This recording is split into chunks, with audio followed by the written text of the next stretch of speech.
সুপ্রিয় দর্শক মণ্ডলী, বাংলাদেশের শেরপুর জেলার নালিতাবাড়ী উপজেলার দাওধারা এলাকায় একটি পাহাড়ের উপরে বসবাস করছে এক শ্রেণীর দরিদ্র মানুষেরা। প্রিয় দর্শক মণ্ডলী, এই দরিদ্র পল্লীর মানুষের গল্প আপনাদের সামনে তুলে ধরার জন্য সিরাজগঞ্জ থেকে হাজির হয়েছি আমি আবুল হোসেন। প্রিয় দর্শক মণ্ডলী, কথা বলবো এখানকার মানুষের মাঝে। প্রিয় দর্শক, দেখতে পাচ্ছেন ছোট্ট ছোট্ট শিশুরা, ওরা এখানে খেলা করছে, ওদের কোনো চিন্তা নাই। আমরা ওদের সাথেও একটু কথা বলবো। এই বাবারা, তোমাদের নাম কি? আমার নাম গোলাম রাব্বি। কি করতেছো এখানে?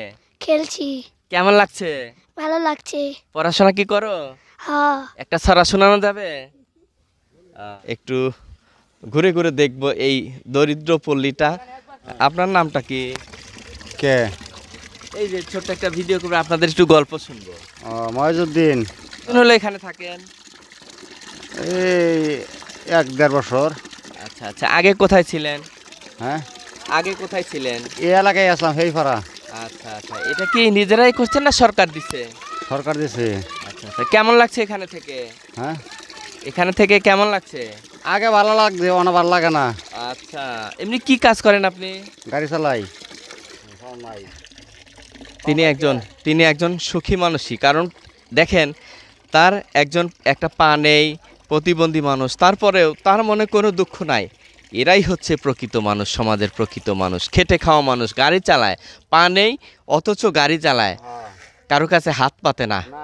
এরাই হচ্ছে ভালো মানুষ। এখানে আমাদের এই প্রিয় মহেশ ভাইয়ের প্রতি শুভকামনা জানাচ্ছি। আমরা একটু ঘুরে ঘুরে দেখব এবং দেখাবো আপনাদেরকে।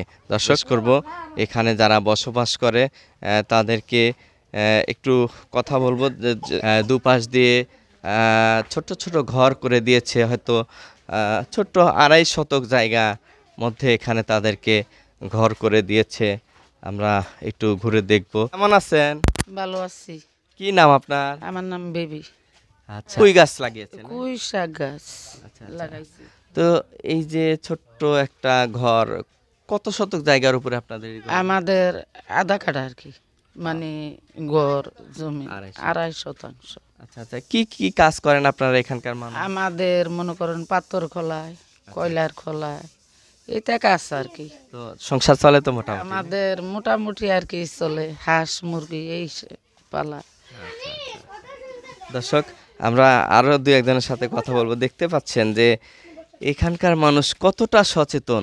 এই যে গাছগুলো তারা এই যে গাছের চারা দেখতে পাচ্ছি, তারা এখানে গাছের চারা রোপণ করবে, নিজেদের হাতে রোপিত গাছের ফল শাকসবজি তারা খাবে, এই প্রত্যাশায় কিন্তু তারা এখানে গাছ লাগাচ্ছে।